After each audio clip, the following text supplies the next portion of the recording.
നമ്മളിന്ന് ഉണ്ടാക്കാൻ പോകുന്നത് ഗോതമ്പ് ഉണ്ട, ഗോതമ്പ് ലഡു എന്നൊക്കെ പറയുന്ന ഒരു മധുര പലഹാരമാണ്. നമുക്ക് ഉണ്ടാക്കി തുടങ്ങാം. അതിനുവേണ്ടി നമുക്ക് ഗോതമ്പ് കഴുകി വെള്ളം വാരാൻ വേണ്ടി കുറച്ചു നേരം വെക്കാം. നമുക്കിനി ഗോതമ്പ് വറുത്തെടുക്കാം. നമുക്ക് വേണ്ട നട്ട്സിന് വേണ്ടി നമ്മൾ കപ്പലണ്ടിയാണ് ഉപയോഗിക്കുന്നത്. കപ്പലണ്ടി നമുക്ക് വറുത്തെടുക്കാം. വറുത്തെടുത്ത കപ്പലണ്ടിയുടെ തൊലി കളയാം. നമുക്ക് ആദ്യം കപ്പലണ്ടി പൊടിച്ചെടുക്കാം. അടുത്തതായി ഗോതമ്പ് പൊടിച്ചെടുക്കാം. അതിൽ 2 ഏലക്കായും കൂടി ചേർക്കുക. ചേർക്കാനുള്ള തേങ്ങ ചിരകി എടുത്തിട്ടുണ്ട്. തേങ്ങ മിക്സിയിലിട്ട് പൊടിച്ചെടുക്കാം. നമുക്കിനി ഒരു പാത്രത്തിൽ പൊടിച്ചു വെച്ചിട്ടുള്ള ഗോതമ്പ് പൊടിയും കപ്പലണ്ടി പൊടിയും കൂടി മിക്സ് ചെയ്യാം. ഇനി അതിലേക്ക് ചെറുതായി പൊടിച്ച തേങ്ങ ചേർക്കാം.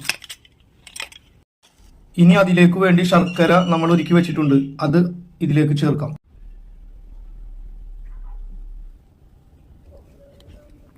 ഒരു സ്പൂൺ ഉപയോഗിച്ച് നന്നായി മിക്സ് ചെയ്യുക. മിക്സ് ചെയ്ത ശേഷം നമുക്കത് ഇനി ഓരോ ഉണ്ടകളാക്കി മാറ്റിവെക്കാം. നമ്മുടെ ഗോതമ്പ് ലഡു റെഡി ആയിട്ടുണ്ട്. അതിന്റെ മുകളിൽ നമുക്ക് വേണമെങ്കിൽ ഒരു ചെറിയ കഷ്ണം അണ്ടിപ്പരിപ്പും മുന്തിരിയും വെച്ച് കൊടുക്കാം. അമ്മാനെ ടേസ്റ്റ് നോക്കിയാ.